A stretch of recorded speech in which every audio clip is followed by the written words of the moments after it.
हांव शावेर जेजवीत पाद्री, हांव गोंयांत येवपी पयलो जेजवीत आनी म्हज्या फाटल्यान मागीर कितलेशेच जेजवीत आयले. आज आमकां जेजवितांची गरज आसा, कित्याक जेजवीत संस्था आमी 10 जाणांनी इनासा बरोबर स्थापन केल्ली आनी ही संस्था इगर्जमातेचो उजवो हात म्हणल्यार जाता. इतलो वावर ह्या संस्थेन केल्लो आसा विविध मळांनी. पूण आज हो वावर फुडें व्हरूंक जेजवीत खंय आसात. म्हणून हांव तुमचे लागीं मागतां, चड नाका, वर्साक 10 उर्बेस्त देवाच्या मोगान आनी मनशेच्या मोगान भरलेले तरणाटे फुडें येवं दीत म्हूण तुमी मागा. कित्याक म्हणटा हांव 10? इतल्याकूच ही संस्था आमी 10 जाणांनी सुरवात केल्ली. 10 मंदाबेंत आसात, उपदेश आसात, हाताची 10 बोटां आसात.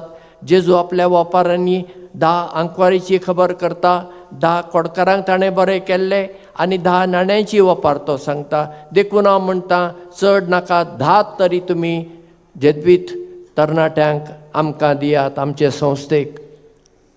ना तर जाल्यार हें सगळें आतां चलता हो वावर कसो फुडें वेतलो. देखून फकत म्हजी नोवेनां, म्हजी फेस्तां करून बसूं नाकात. जेजूची शिकवण आपणायात, ती जियेयात आनी तरणाट्यांक जेजूच्या मोगान वाडयात. अशें सांप्रसावेर आमकां सांगचो ना, जरूर सांगतलो. पूण आमचें लक्ष आनी खंय तरी गेलां. आमी दुसऱ्याच गजालीचेर आमचें लक्ष दवरून बसल्या.